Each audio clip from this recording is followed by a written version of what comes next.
noches, ¿cómo están? Bienvenidos a otra edición de Opinión Libre. Hoy martes 28 tenemos de invitado especial al médico internista Estefano Málaga Correa. Hoy martes 28 tenemos de invitado especial al médico internista Estefano Málaga Correa. Él es médico del Centro Hospitalario Maison de Santé. Y con él trataremos el día de hoy testimonios y métodos científicos. Vamos a invitarlo acá al programa al doctor.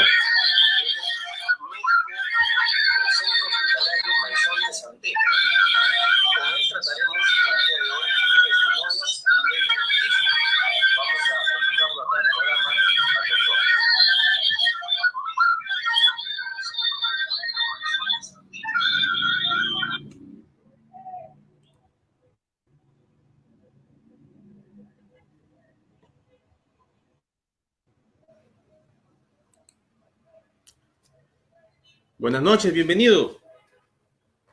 Buenas noches, Julio César, ¿cómo estás? Muchas gracias por la invitación, para servirte. ¿Cómo estamos, doctor? Acá vamos a ver, porque justamente las redes sociales cunde mucho estos testimonios, ¿no? de medicinas milagrosas, de pruebas milagrosas. Y bueno, si bien es cierto, la ciencia se ha hecho en base a testimonios, ¿no? Por eso es testimonios y método científico. Quisiéramos que nos explique usted, ¿no? Dentro de la ciencia de la medicina, qué tan importante es el testimonio y cómo sirve para las investigaciones. De acuerdo, Julio César, me encantaría poder desearte feliz 28. Desafortunadamente, con las circunstancias que está atravesando nuestro país, es un poco complicado. No cabe duda que los testimonios tienen un cierto rol dentro de la medicina, pero no los testimonios como se están presentando en este momento en las redes sociales. Esto que estamos viendo en las redes sociales no son otra cosa que evidencia anecdótica, evidencia causal, no causal, casual, que está recolectada de manera muy informal y, por tanto, tiene una serie de debilidades. Aunque las evidencias anecdóticas o testimonios algunas veces pueden tener cierto rol cuando son hechas por un profesional y podrían tener la opción de ser verificables por el método científico, eso cae básicamente dentro de aquellos reportes que llamamos reportes de casos o reportes de series de casos. Esos podrían ser valorados como para ser tratados como parte de una evaluación de un método científico. Algunas veces, sin embargo, hay cosas que te previenen de someterlas precisamente al método científico, debido, por ejemplo, que la muestra que se está utilizando para dar estos testimonios no es representativa, o lo que llamamos nosotros en medicina o en investigación, a lo que llamamos seleccionar los frutos. No sé si alguna vez has escuchado el término de cherry picking o selección de cerezas. Realmente no tengo conocimiento, yo, valgan verdades, soy ingeniero agrónomo y cuando hemos llevado investigación y metodología de investigación no hemos tocado esos puntos, allá por los años que éramos universitarios. De acuerdo. Yo te pregunto, cuando un recolector recoge la fruta en el campo, tú que eres ingeniero agrónomo, ¿recoge toda la fruta o recoge solo la fruta que va a poder utilizar para vender o para que el que le paga por recojo? En el campo, tú sabes, en mi familia ha habido agrónomos y hemos tenido fundos. Se les paga por cada canasta que recojan, por ejemplo. Y dentro de la canasta hay un proceso de selección de qué cosa es lo que ha recogido. Si recoge frutos podridos, por ejemplo, ¿le pagarían o no le pagarían? Lo que se llama el descarte, obviamente, depende de lo que estemos cultivando, el descarte, algunos cultivos prácticamente se botan, en otros pasan a industrialización, ¿no? Va a depender del cultivo, pero sí hay definitivamente hay una selección. lo que ocurre en este tipo de situaciones de comentarios anecdóticos se parece a eso. Y te lo comento porque yo entiendo que mucha gente que va a ver este programa no es médico y probablemente tenga más experiencia de cosas como esta que estamos conversando que de temas médicos. El cherry picking o la selección del fruto es la supresión de pruebas, una supresión de pruebas que puede ser hecha a propósito o que puede ser hecha por otros motivos, es decir, no conscientes. Es también la falsificación de evidencia que está incompleta, o lo que también llamamos los médicos la falacia de atención selectiva. La persona está atenta a aquellas cosas a las que quiere estar atenta y pasa por alto aquellas cosas que no le conviene ver. Esto genera un tipo de sesgo, un sesgo en el momento de que se procesa la información, a lo que nosotros en investigación le llamamos sesgo cognitivo. La persona recuerda solamente aquella información de manera tal que le confirme lo que ya creía previamente. Este efecto es más extenso, sobre todo en personas que tienen alguna carga emocional, y obviamente en este momento la carga emocional es muy grande entre la población. Aquellas personas que también pueden tener un cierto interés en obtener un resultado, por supuesto, o que tienen una creencia fuertemente enraizada, ya una creencia propia, metida dentro de la forma de pensar que tienen. Estas personas entonces van a tener mucha atención con aquellos casos que tienen una evolución favorable a lo que ellos dicen, pero van a pasar por alto todos aquellos que no tienen una evolución favorable. Y por otra parte, al que le va mal con un producto, no sale a decir, a mí me fue mal, ojo, a mí me fue mal. No tienden a conversarlo. De hecho, la gente no tiende a conversar siquiera si está enfermo o no de COVID, salvo que requiera ayuda. Prefieren quedarse callados. Entonces, en esta condición vemos gente hablando acerca de ivermectina, hablando de algunos pseudoproductos para el tratamiento de la enfermedad y diciendo que les fue súper bien, pero no necesariamente eso es cierto porque, una vez más, no todos los que salen a hablar son los que han tenido uso del producto, sino generalmente aquellos que han tenido buenos resultados y tienen el suficiente histrionismo como para salir a hablar al respecto. Ojo, este tipo de personas también favorecen aquellas circunstancias en que la información es ambigua. Lo ambiguo me favorece, no va en contra mío, sino lo ambiguo me favorece. Y aquí es muy ambiguo el tema, por cuanto, como en algún momento antes de esta entrevista te conversé, 80% de las personas de esta condición se van a curar tomando lo que les des. Agua de mar, agua de las lagunas, rocío matutino, lo que quieras, van a mejorar. Entonces, obviamente, si toman cualquier cosa, van a presentar una mejoría y eso puede ser reportado como una evidencia de algo, pero eso es nada más que una anécdota. Conforme, doctor. Y bueno, entrando ya más al tema, básicamente justo cabe recalcar que estuvimos conversando del COVID. Y sí, efectivamente, yo he visto muchos testimonios, ¿no? Muchos testimonios al respecto de que a algunas personas les ha ido bien con los vapores de eucalipto, ¿no? He visto videos de testimonios de una persona en el extranjero, ¿no? Que se curó sí, claro, con paracetamol, ¿no? Eucalipto, le fue bien, no le fue mal. También he visto gente reaccionar muy bien al tema de la ivermectina, ¿no? Les ha ido bien, ¿no? Algunos no tan bien. Otros, bueno, está también este potabilizador de agua que lo están vendiendo como un remedio, y eso es otra cosa, ya, el dióxido de cloro. Bueno, particularmente mi opinión es que no hay ningún estudio serio que avale que sea un fármaco. Sí hay estudios y abundantes sobre que es un muy buen potabilizador de agua, eso es innegable y a mí no me cabe la menor duda de que sea así, ¿no? Hay un montón de investigación. Pero sí, claro, lo que sí he visto y me he dado cuenta que realmente todos los fármacos que se usan, los oficiales al menos,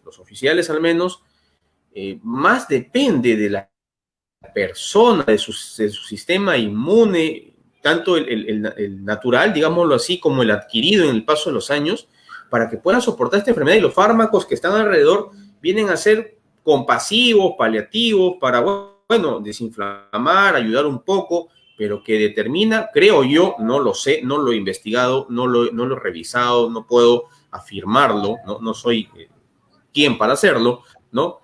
Mucho depende, al menos hasta ahorita, hasta que no haya un fármaco específico o una vacuna, del sistema inmunológico. No sé, ¿qué piensa usted, doctor? Dentro de lo que las personas que estamos teniendo más experiencia con esta enfermedad, y me refiero a experiencia en directo, no solamente a alguien que sale comentando en algún video de YouTube que trató pacientes a distancia, porque además los pacientes que tú puedes tratar a distancia obviamente serán aquellos que tienen los síntomas menores, sino aquellos que estamos directamente en el frente. Yo estoy directamente en el frente viendo pacientes 3 veces por semana. Y de las revisiones que hacemos y de los círculos científicos que tenemos, ya teníamos claro lo que sabemos de esta infección viral es similar a lo que sabemos de otras infecciones virales. La única defensa que tienes es la capacidad que tiene tu cuerpo de reaccionar mediante la información genética que tienes guardada. Y la información genética que tienes guardada proviene de dos fuentes. La información transmitida, es decir, la información que tenían tus ancestros y que está grabada en alguna parte de ese haz helicoidal que conforma el ADN del ser humano, pero además los factores epigenéticos que se sobreponen a esa información genética, y ahorita explico lo que es eso, que hacen que aprendas, que hacen que tu información genética se exprese de una manera. Por factores epigenéticos me refiero a todo aquello que puede modificar la expresión de un genotipo. La expresión de un genotipo, o sea, la expresión de la información genética, se conoce como fenotipo. Y voy a poner un ejemplo relativamente sencillo. Si yo tuviera un hermano gemelo que en vez de nacer en Lima y vivir en Lima, se hubiera ido a vivir, no sé, a Nueva Zelanda, probablemente, a diferencia mía, no sería rinítico y asmático como soy, porque no estaría expuesto a los factores medioambientales de contaminación, humedad, smog, ácaros y demás que hicieron que yo desarrollara esas condiciones. Mi expresión genética fue el fenotipo asmático o el fenotipo alérgico, mientras que la de él, en un ambiente menos poblado de contaminantes, hubiera sido una persona sin estas condiciones, muy probablemente. Es más, quizás sería más alto que yo y todavía tendría pelo. En mi caso, obviamente, mi expresión proviene de mi experiencia de vida. En el caso del coronavirus es algo parecido. O sea, tú tienes una información genética transmitida ancestralmente, pero además tienes la información que has aprendido a lo largo de tu vida. Y en el mundo existen 7 tipos distintos de coronavirus. 3 muy famosos: el SARS, el MERS y la COVID-19 o el SARS-CoV-2. Pero hay otros 4 con nombres un poco más difíciles de recordar que han estado presentes desde que sabemos que existen virus. Y como quizás sepas por allí, nosotros sabemos que existen virus hace muy poco tiempo. O sea, hace 300 años no teníamos ni idea. Esto es más o menos del siglo pasado. Entonces, una vez que identificamos la presencia de los virus, esto pasó a formar parte de las teorías científicas del origen de las enfermedades. Y entonces, 15% de todos los episodios de resfrío que se producen en el mundo son producidos por estos 4 virus de tipo coronavirus. La estructura es muy similar, tienen la proteína spike alrededor, tienen esa especie de corona radiada alrededor y obviamente tienen similitudes, no son idénticos, pero tienen similitudes con este coronavirus. Si tú aprendes a defenderte de un coronavirus, puedes tener cierta ventaja para aprenderte de otro. Si te agarraste contra 4 coronavirus, es muy probable que al momento de enfrentarte a este coronavirus tengas una capacidad distinta de defensa. Por otro lado, se han identificado variantes genéticas en los cromosomas 3 y 9, en los cuales estas personas han demostrado tener una mayor susceptibilidad para desarrollar cuadros de mayor severidad. Recordemos que en el cromosoma 9 está la información de los grupos sanguíneos, ABO, y los europeos ya han catalogado que algunos de los grupos tienen una mayor susceptibilidad, no quiere decir que exclusivamente ellos, pero tienen una mayor susceptibilidad a tener cuadros severos. Entonces, retomando lo que tú dijiste, que es bastante válido y que obviamente todavía nadie te va a poder aseverar con un estudio como tal, porque la enfermedad es muy pronta, es bastante claro que lo único que nos está defendiendo ahora es la susceptibilidad genética. Si tienes la mala suerte de tener una falla, una alteración invisible para otras condiciones, pero muy patente para esta, muy fácil de determinar, digamos, no fácil de determinar, pero muy notoria para esta. Si tienes la mala suerte de tener esa alteración en información genética, vas a tener un cuadro más severo que otra gente. Entonces allí es el rol de los médicos. Lo que hacemos los médicos no es curar a los pacientes, no tenemos medicamentos para curarlos. Lo que tratamos de hacer es darles más tiempo. ¿Para qué? Para que su cuerpo pueda tener la oportunidad de desarrollar el anticuerpo que controle al virus. Y por otra parte, lo que tratamos de hacer es controlar el efecto del sistema inmune. Con esto cierro para dejarte repreguntar, pero hay mucha gente que habla de que lo importante es tener un sistema inmune súper fuerte. El problema es que la gente que tiene un sistema inmune súper fuerte también puede tener una reacción súper fuerte en contra del virus. Y en su afán de eliminar el virus, termina atacando al propio organismo. A eso se le conoce como reacción de hipersensibilidad de tipo 1. No es una alergia, es el mecanismo normal de defensa del cuerpo. Y en ese proceso, al atacar al virus, termina atacando al propio organismo. Uno de los sitios donde se nota ese daño es en el tejido pulmonar, pero no es exclusivo. Ya está identificado que hay daño a nivel de músculo cardíaco, a nivel de sistema de conducción eléctrica cardíaco, a nivel de tejido pancreático, a nivel de tejido cerebral, a nivel de tejido hepático y renal, entre otros. Entonces, vaya, si es importante que tengas un sistema inmunológico que a partir de la información genética sepa defenderte de esta condición.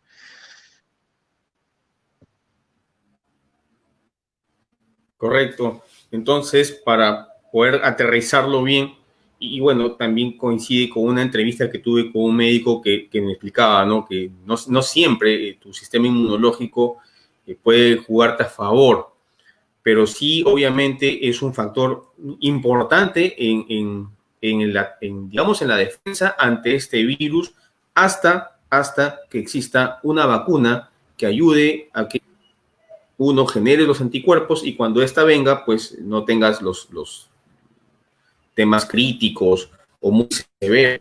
No es así. Entonces, aquí, factores, aquí viene qué rol juega en estas personas que aparentemente tienen un buen sistema inmunológico y que les juega en contra. ¿Qué rol juega la medicina, los fármacos en este caso? ¿Qué es lo que la ciencia está determinando o hasta ahorita está investigando? Bueno, lo que tenemos son dos cosas. Lo primero es que no necesariamente la única alternativa es la vacuna. De hecho, esto es un virus. Lo que estamos buscando es que exista un antiviral que nos ayude. Por lo pronto, se ha buscado en cualquier lado, ¿no? Tú ves que hay anécdotas buscando fármacos antiparasitarios que demostraron alguna utilidad in vitro, pero que en vivo no están demostrando nada. Hay muchas anécdotas y todo aquello que es anecdótico tiene que pasar por un análisis científico riguroso antes de poder ser utilizado de otra manera. Lo que estamos teniendo es básicamente esa falacia a la que los americanos le llaman el personal who, que o sea, I know a person who, o sea, que en español sería algo como yo conozco a alguien que. Esa es la mayor evidencia que tenemos no médica, ¿no es cierto? Que no permite teorizar una hipótesis. Yo conozco a mi tía que reaccionó bien, yo conozco a mi primo que tomó esto y se mejoró, yo conozco a alguien que conozco que se mejoró, y eso es una condición en la cual la gente se pone a pensar que existe una relación de causalidad entre una cosa y otra. Si pasó esto antes que yo mejorara, entonces yo mejoré debido a esto que hice, debido a que tomé ivermectina, debido a que tomé el desinfectante, debido a que tomé hidroxicloroquina o acetromicina, y eso no es evidencia científica. Dentro de evidencia científica, ¿qué es lo que estamos teniendo? ¿Qué intervenciones? Yo, como tú sabes, tengo un canal en YouTube que es doctor.es, en donde cuelgo las cosas que puedan estar respaldadas por evidencia, y uno de los próximos videos justamente me voy a explayar un poquito a favor de esto. ¿Qué tenemos en este momento que pueda decirse que funciona para ayudar al paciente? Número uno, para replicación viral no tenemos nada. O sea, lo de la hidroxicloroquina está prácticamente descartado. Acitromicina, descartado, es un antibiótico, no tiene por qué actuar sobre un virus. Otros antibióticos tampoco tienen por qué actuar sobre un virus. Actúan y nos ayudan cuando la persona, además del virus, ha tenido una infección bacteriana, y en ese caso podemos ayudarlos a controlar la infección bacteriana que se sobrepone a la viral. Pero para, digamos, impedir la reproducción viral en este momento, nada funciona. Luego, lo que tenemos es medicina para controlar los síntomas y la, digamos, atención oportuna a aquellos pacientes que sabemos que van a tener complicaciones. El tema que tenemos es que un grupo de pacientes puede desarrollar rápidamente un deterioro de su salud y esto no lo estamos logrando identificar. Lo que suponemos es que al día 5 o 6 de síntomas hay un grupo de personas que va a tener un gran deterioro y va a empezar a presentar una respuesta inflamatoria sistémica que se ha mencionado ya en varios medios y que es lo que se conoce como cascada de citoquinas. Para controlar esta cascada de citoquinas, que es una reacción inflamatoria debido a una respuesta exagerada del sistema inmune, lo que estamos haciendo es utilizar corticosteroides.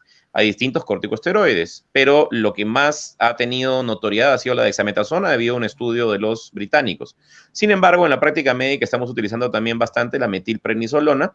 Esto es para pacientes que están hospitalizados porque son medicamentos que generalmente administramos de manera endovenosa. No quiere decir que para un paciente que vaya ambulatoriamente no se le pueda dar, por ejemplo, dexametasona por vía oral, pero esto no puede ser dentro de las primeras etapas de evolución del cuadro, por cuanto en las primeras etapas este mismo fármaco deprimiría tanto el sistema inmune que la respuesta que estamos buscando, es decir, la generación de anticuerpos, no está claro si se daría de manera adecuada. Entonces, al no haber una inflamación marcada al inicio de los síntomas, debemos utilizar este tipo de antiinflamatorios, no otro tipo de antiinflamatorios, este tipo de antiinflamatorios para controlar esta respuesta exagerada.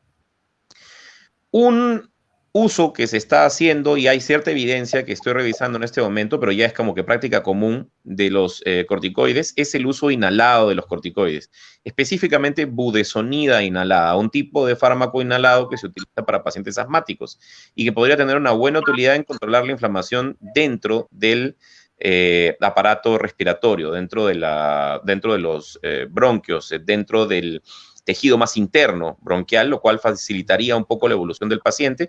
Y otra cosa que también estamos utilizando es el bromuro de hipatropio, que es un tipo de broncodilatador que funciona un poquito distinto a lo que normalmente se utiliza en asma, como el salbutamol, pero que también nos ayuda a que el paciente ventile mejor y que supere estas etapas en las cuales el paciente, este por ciento de pacientes, que es más o menos 20% de todos los pacientes, 1 de cada 5 que requieren oxígeno, toleren mejor el tratamiento mientras están hospitalizados.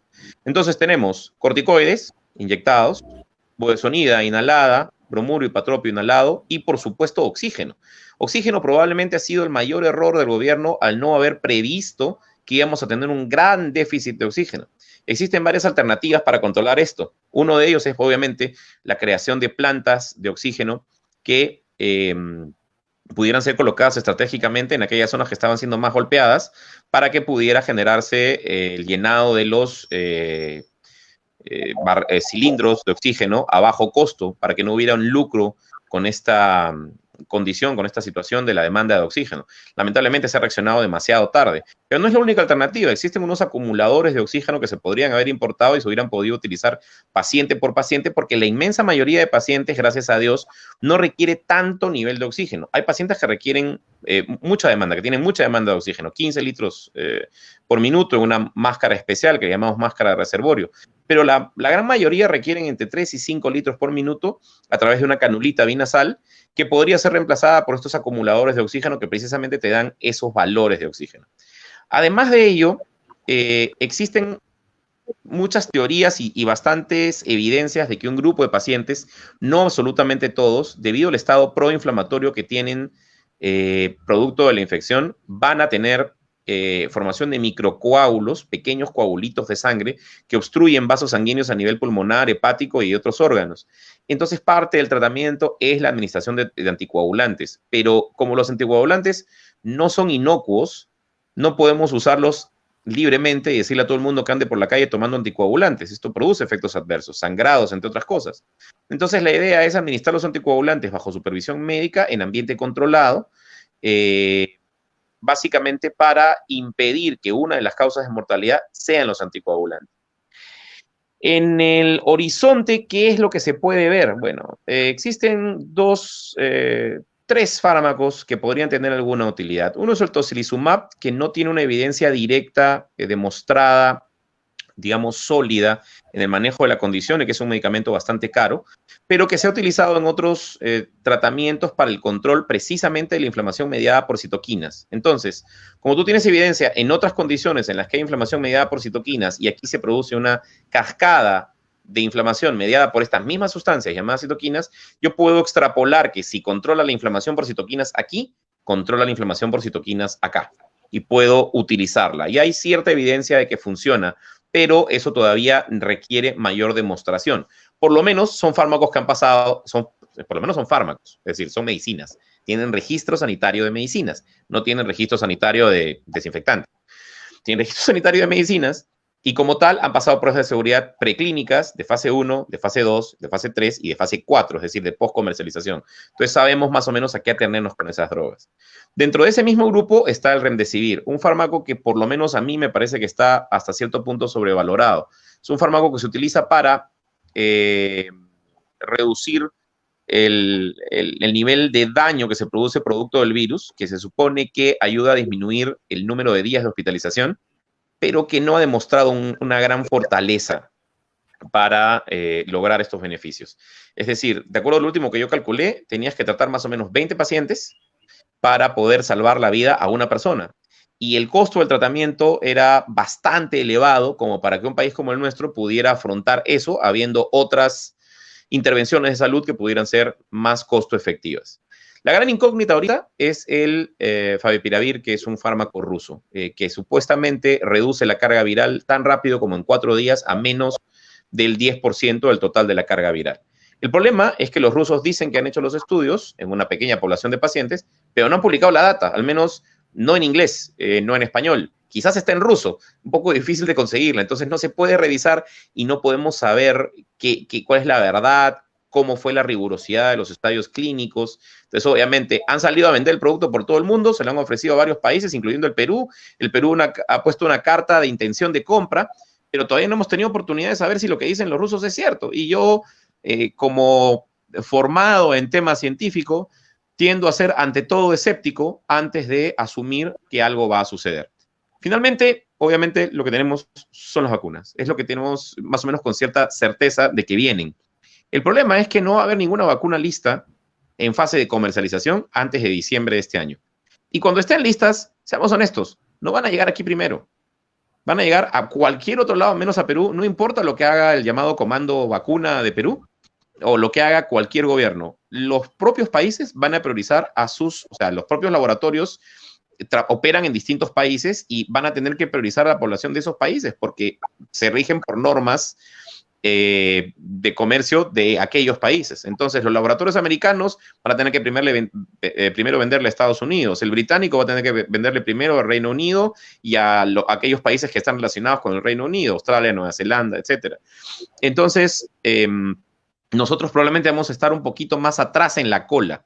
¿Cuándo podría llegar aquí? Yo creo que después de marzo, si no es que después de junio de 2021. ¿Quién sabe si para esa época la pandemia ya llegó a contagiar a tantos peruanos que ya no requerimos la vacuna?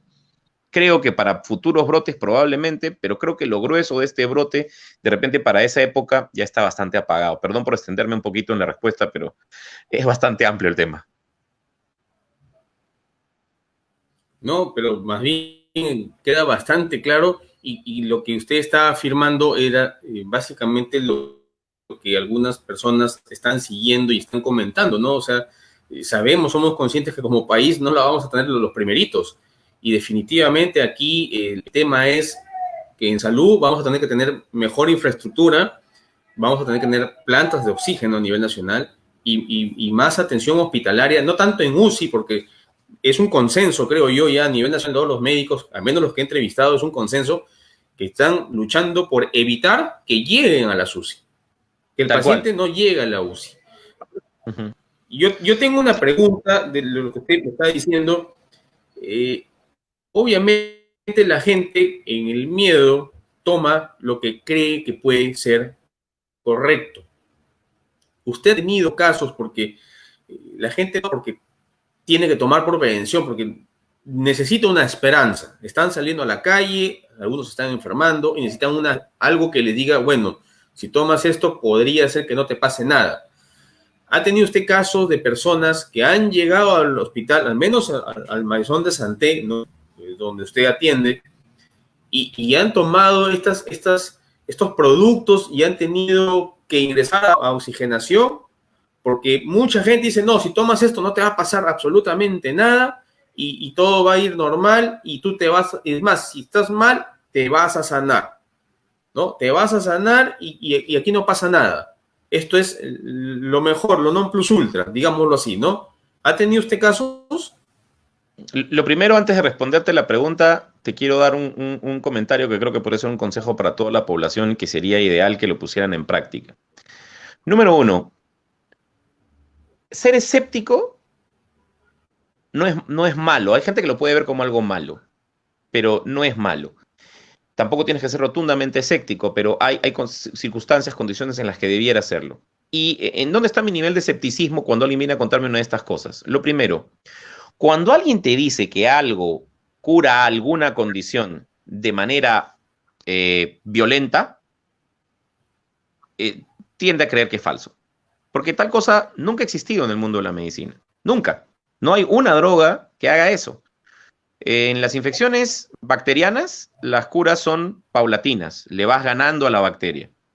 En las infecciones virales, las que tienen tratamiento, la cura es paulatina. Te voy a poner un ejemplo, VIH-Sida. Hoy existen tratamientos antivirales que pueden hacer que parezcas como una persona no infectada de VIH, puedes tener relaciones sin infectar a personas, puedes tener descendencia, puedes vivir una vida normal. Y más, hay hasta por allí un paciente que se consideraría el primer caso de una cura clínica, pues no ha vuelto a tener presencia del virus después de bastante tiempo de haber dejado los antivirales. Pero no pasó de la noche a la mañana, pasó en largo tiempo. Entonces, cuando aparece una medicina que te dice, tomas esto de las 48 horas, desapareció, te curaste, ya eso es falso. Tomó esto y una hora después estaba oxigenando bien. Ok, eso no es posible, no existe tal cosa. Es lo primero. Lo segundo, cuando una misma solución aplica para más de 3 enfermedades, ya empieza a dudar. Ahora, si aplica para 10, para 20 o para 100, tienes que dudar porque eso ha existido desde que existe el hombre. Vendedores de cebo de culebra que se paraban en las esquinas a ofrecerte un producto o de jarabes curalotodos o jarabes vigorizantes, hasta han aparecido en películas y en videos musicales. No sé qué tan melómano sea, pero hay un conocido video musical de Michael Jackson con Paul McCartney en el que ellos hacen la parodia de la venta de este medicamento Cúralo Todo, y justamente Michael Jackson es el socio de Paul McCartney, el que finge que al tomar el producto se vuelve súper fuerte y gana una pelea o algo así. Entonces, cuando algo funciona mágicamente y cura demasiadas enfermedades, y si además esas enfermedades que cura son enfermedades que por lo general no tienen cura, cuidado. Eso lo más probable es que no funcione. Si no hay una evidencia detrás, si no hay un papel detrás, además, queda como una evidencia anecdótica, que es lo que conversábamos más temprano, y eso lo más probable es que no funcione.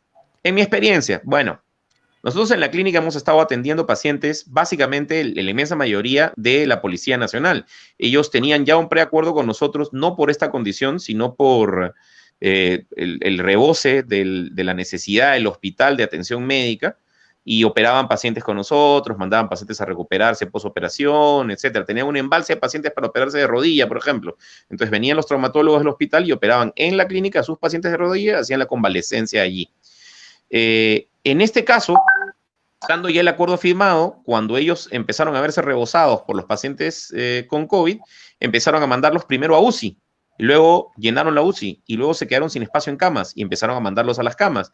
Y luego ya no tenían manera de atenderlos en la puerta del hospital y empezaron a mandarlos a que los atendiéramos nosotros. Esa fue la secuencia. Entonces, la clínica pasó de tener una capacidad de 40 camas, digamos, habilitadas, porque habíamos tenido en tiempos anteriores muchas más, a recuperar ese número de camas que teníamos antiguamente. En este momento tenemos 110 camas, 11 de ellas de UCI. Las 11 llenas, y de las otras 99 camas, hasta que salí de la guardia ayer, quedaban 5 camas disponibles. La inmensa mayoría, Julio, la inmensa mayoría, te estoy diciendo, 90% de esta gente ha tomado hidroxicloroquina o ivermectina, y muchos de ellos, que ahora cada vez son más, porque está pasando, que están todos cayendo en la corriente, han estado tomando dióxido de cloro. Y todos ellos, para que estén hospitalizados, es porque tienen gran lesión pulmonar, si no, no los hospitalizamos, y porque tienen demanda de oxígeno. Puede ser una demanda de oxígeno la que te comenté hace un rato, que son la mayoría de entre 3 y 5 litros minuto, que se pone una bigoterita o una cánula binasal y con eso están más o menos tranquilos y luego los controlamos para que no progrese la cosa, o tratamos de controlarlos por lo menos, o puede ser que tengan una demanda de oxígeno que a veces ni siquiera con este aparato que te digo, que es o esa máscara especial, que es una máscara que te ponen en la cara, que tiene una bolsa delante que reserva parte del oxígeno que le mandas, que se llama máscara de reservorio básicamente, están llegando. O sea, hemos visto muchísimos pacientes y te digo, todos los pacientes que hospitalizamos son pacientes con requerimiento de oxígeno. En mi caso particular, yo te diría, si veo 5 pacientes, 4 han tomado ivermectina. 1 no lo ha tomado, pero 4 han tomado ivermectina sin ningún beneficio. Estoy viendo 1 de cada 5 más o menos, 1 de cada 7 que ha tomado hidroxicloroquina porque cada vez la toman menos, y estoy viendo 1 de cada 10 que han tomado dióxido de cloro, o MMS, o clorito de sodio, como le quieras llamar. Entonces, los que defienden el dióxido de cloro dicen, no, lo que pasa es que no funcionó porque lo tomó con la ivermectina y además si lo tomó con un mate y además si lo tomó con café y si no lo tomó parado a las 12 del día mirando el sol, no le va a hacer efecto. O sea, hay de todo. Al punto al que quiero llegar, más allá de la broma, es que hoy por hoy los casos que se van a complicar se están complicando, no importa lo que tomen, igual llegan complicados. Y los casos que no se van a complicar, no importa lo que tomen, no se complican, salvo que haya alguna variable genética. La mayoría de personas que se complican son personas mayores. La mayoría de personas que no son personas mayores y que se complican son obesos o fumadores o diabéticos o hipertensos o todo junto o una mezcla de lo anterior. Sin embargo, de tanto en cuanto llega una persona de 30 años, de 24 años, de 40 años, que no tiene nada. No es hipertenso, no es obeso, no es diabético, no tiene nada, no es asmático y que igual viene complicada. Es allí donde entra en vigor esta teoría de que hay una variante genética que es la que está haciendo que un grupo de personas se complique. Y probablemente esto se expresa en mayor proporción en aquellos pacientes que tienen enfermedades crónicas. Pensemos que en común la obesidad, el tabaquismo, la hipertensión arterial, la diabetes, muestran en el interior del cuerpo un daño a nivel de lo que se conoce como el endotelio vascular. El endotelio vascular, imaginémonos que los vasos sanguíneos son una manguera y uno quiere ver dentro de la manguera. Entonces uno se pone la manguera en el ojo y mira adentro. Lo que ve dentro de la manguera es el endotelio y eso está dañado por depósitos de colesterol que se ven en personas con sobrepeso de obesidad. Está dañado por la hipertensión arterial que de alguna manera como que rasga, inflama el endotelio. La diabetes le hace lo mismo o peor todavía a esa misma estructura. Y el tabaco es terrible con eso. Entonces, esa gente es la que está llegando y esa gente, no importa lo que haya tomado, no importa la dosis a la que lo haya tomado, ni los días que lo haya tomado, están llegando complicados. Otro sí digo, existe la posibilidad de que aquellos que están tomando ivermectina hubieran tenido un peor desenlace si no la tomaban. Lo voy a dejar en la duda hasta que haya un estudio que nos lo confirme o nos lo niegue. Particularmente pienso que para que la ivermectina haga algo, quizás nos estamos quedando cortos de dosis. Quizás con una dosis mayor funcionaría. La discusión es que no tenemos una idea clara de cuánto más puede hacer esa dosis. Afortunadamente se están corriendo estudios que podrían sacarnos de la duda. Mientras tanto, la recomendación que yo hago es no piensen que un medicamento los va a curar mágicamente, porque eso no va a pasar. Si están enfermos, están tomando un medicamento y sienten que los síntomas progresan, acudan a su domicilio rápido, acudan a su centro de atención de salud rápido más cercana a Vente. En la medida de lo posible, compren un aparatito de estos, que es un oxímetro de pulso, porque esto es un buen indicador de cómo están yendo las cosas en su pulmón. Si empieza a bajar la saturación por debajo de 95, es hora de que piensen en buscar ayuda. Así no tengan síntomas, sería bueno que tengan un aparatito y se midan, porque hay gente que se pone el aparatito y ¡pum!, de pronto 80, y ellos no sienten ninguna molestia. A eso se le llama hipoxia silente. Hay un video de eso en mi canal, Dr.es en YouTube, donde pueden revisar cómo describo ese tema y hemos visto muchos pacientes de eso, no pocos. Entonces, si tienes síntomas, no importa lo que estés tomando, apenas sientas que la cosa está peor, no retrases la atención. Si retrasas la atención, nos complicas el trabajo a nosotros y vamos a tener menos posibilidades de atenderte.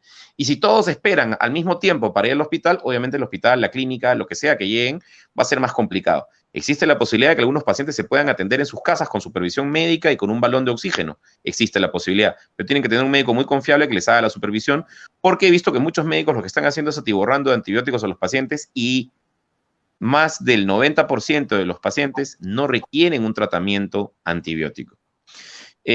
Por ahora, lamentablemente, me encantaría darle una mayor esperanza a la gente, pero no tenemos un medicamento que cambie el curso de las cosas. Es por eso que en cada video que grabo, y en esta ocasión no voy a variar con eso, lo que principalmente les pido es, entiendo que haya gente que no puede quedarse en casa, que tiene que salir porque la situación económica está muy complicada. Yo preferiría 1000 veces tener que quedarme en la casa y no ir a trabajar. Pero si yo no voy a trabajar, va a haber 3 turnos de la semana que no van a tener médico porque ya no tenemos médicos. Los médicos o están enfermos o están con licencia por riesgo alto, obesidad, hipertensión, etc. Yo, siendo asmático, sigo yendo a atender porque se me necesita. Pero si van a salir, por favor, lo más importante, la condición más importante de seguridad es la distancia.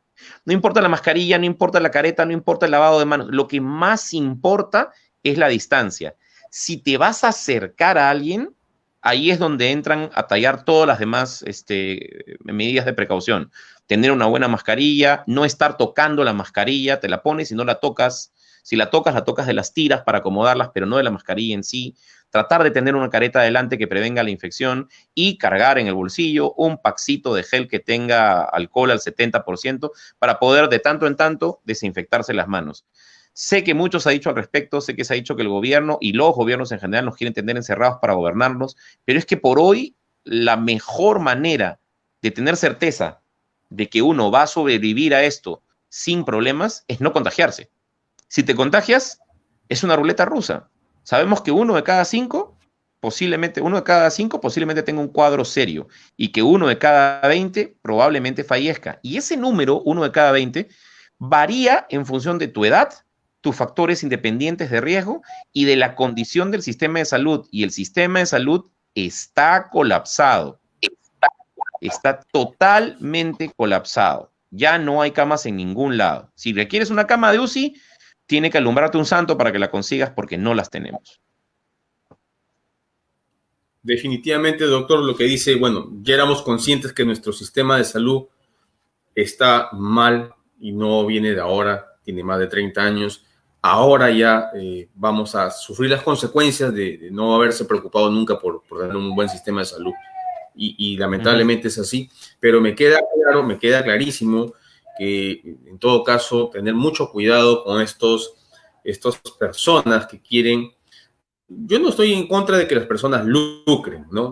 Es bueno que lucren, es bueno que uno tenga un buen nivel de vida, pero que no sean pues desleales y no estén engañando a la gente, ¿no? Tratando de hacerle tener una expectativa más allá de cuando esto no es así, ¿no? Que el que quiere ganar, que lo gane bien, ¿no? Que diga las cosas como son, si esto hace bien para esto, y estas son las consecuencias en tales cosas, ¿no? Pero bueno, si las personas que usted está atendiendo han tomado estos productos, que al menos no son fármacos, sino son otra cosa, pues no es una buena forma de hacer dinero, pues no, definitivamente no es así. Si fuera de repente de estos testimonios, ellos hacen su investigación, siguen todo el procedimiento científico y determinan, ¿no? Bueno, ya, ahora sí, considérenlo, ¿no? Pero ya es un tema de ética, creo yo, más que otra cosa, ¿no? Más que otra cosa. Y bueno, la ivermectina, algunos médicos pues dicen, ¿no?, que debes tomarla al inicio para que tenga algún efecto, ¿no? Y no llegues tan mal. Bueno, esperemos estos resultados porque sí, efectivamente, tendríamos conocimientos que la Cayetano Heredia, si no me equivoco, no, el Ministerio de Salud estaba haciendo algunas investigaciones en la clínica Cayetano Heredia, si no me equivoco, al respecto de la ivermectina, pero todavía no sabemos los resultados. Bueno, doctor, algunas palabras finales para poder terminar la entrevista del día de hoy. 2 cosas te dejo. La INVISA, que es la equivalente a la EGEMIT de Perú, en Colombia, está haciendo un buen estudio en Cali, en donde seguramente van a dar resultados con relación a la ivermectina que sean confiables. No estoy seguro cuánto van a demorar porque, entre otras cosas, va a depender de qué tan rápido puede ser el enrolamiento de casos, pero seguro serán 1 o 2 meses. Y COVID 1 o 2 meses más vamos a tener. Lo segundo es que para hacer una investigación con un producto, el producto tiene que tener licencia de medicamento. Se podría hacer uno con el dióxido de cloro, dado que puede ser consumido porque se utiliza para sanitizar agua, se podría. Pero para hacer eso hay que plantear una pregunta de estudio, hacer una hipótesis, diseñar una estructura de muestra, compararlo a doble ciego contra un placebo sin que nadie sepa quién está recibiendo qué, y tiene que tener una lógica detrás por la cual podría actuar. El dióxido de cloro es una molécula bastante sencilla en comparación con lo que son las moléculas que finalmente pueden producir un cambio como las medicinas, y la lógica explicada por la cual actuaría se la pones a alguien que sepa de bioquímica y te la va a desarmar en 2 minutos. Porque no tiene lógica. O sea, no existe tal cosa como un medicamento mágico que pueda seleccionar a qué células ataca y a cuáles no, que he escuchado decir a algunas personas. No existe tampoco la posibilidad de que 4, 5 o 10 gotitas de una solución en un vaso con agua te oxigenen la sangre. O sea, Dios, para poder oxigenar a una persona utilizamos cilindros que tienen 10 metros cúbicos, 10.000 litros de oxígeno a lo largo de 24 horas. 4 gotitas de cloruro cada hora no van a hacer eso. O 4 gotitas de dióxido de cloro no van a hacer eso. El problema que estamos teniendo con eso es que existe un sesgo en esta gente, como te lo comenté más temprano, donde estas personas, quizás algunas lo hacen por lucro, de hecho, muchísimas lo hacen por lucro, y las que hacen esto por lucro han, digamos que, subyugado la mente de otras personas que creen en esta especie de realidad social subjetiva. Hay una distorsión de la percepción de lo que está ocurriendo. Hay un juicio inexacto de lo que ocurre y la interpretación que hacen de lo que pasa es ilógica. Es por decirlo de otra manera, hasta cierto punto irracional. ¿Y por qué ocurre? Ocurre producto del miedo y es entendible. Es entendible que la gente tenga temor y que busque una solución rápida. Es difícil pelear contra esto, es difícil, digamos, evitar que la gente piense así, pero es como si yo dijera, yo he escuchado teorías acerca del dióxido de cloro que dicen cosas como, existe mucha evidencia que si la gente toma agua alcalinizada, no tiene cáncer. La semana pasada he leído que la tía de fulano tenía cáncer y tomó agua alcalinizada y se curó. Ese solo pensamiento no es una evidencia de que algo funcione. No sabemos qué más estuvo haciendo la tía de esa persona, no sabemos si tomó algo más, si no tomó algo más. Por último, ni siquiera sabemos si era cáncer o si esa condición era cierta. Entonces, no se pueden basar en testimonios para poder decidir un tratamiento, menos aún cuando lo que se está testimoniando no es un medicamento que tiene una estructura molecular mucho más compleja que un átomo de cloro y 2 de oxígeno. Eso no es un medicamento, es un muy buen desinfectante, es un sanitizante de agua seguro a dosis muy bajitas. En tratamiento crónico, como se está usando, no sabemos todavía el nivel de daño que puede hacer, se presume daño hepático y renal, entre otras cosas. Mi principal recomendación es lo que ya les dije: si necesitan ayuda médica, no demoren en atenderse pensando que cualquier cosa que están tomando los va a curar. Si se curan tomando algo, no piensen que fue el medicamento, porque hasta ahora no hay evidencia de que nada de lo que estemos dando los cure. Piensen que fue su sistema inmune y piensen que van a tener inmunidad durante una temporada que todavía no está determinada, que por lo menos es 2 meses, pero que pensamos que debido a cierto sistema de soporte mediado por linfocitos de tipo T, esa inmunidad podría ser hasta de 2 años. Por favor, sean consecuentes con la sociedad. Aquí es el beneficio común, no el beneficio personal. Hay que cuidarse uno para cuidar al resto. Es evitando que uno se enferme que evita que los demás se enfermen. Lo que ya les dije: distancia social, uso de mascarilla, uso de careta, desinfección de manos frecuentemente. Y, con tu permiso, una vez más, quiero invitar a todos que se unan a la comunidad de Doctor.es en YouTube para que nos ayuden a difundir información verificada, basada en la evidencia. No algo que yo escuché que le pasó a mi tía o que mi primo me contó que hizo, sino lo que está registrado y publicado. Muchas gracias, doctor. Muy amable. Gracias a ti.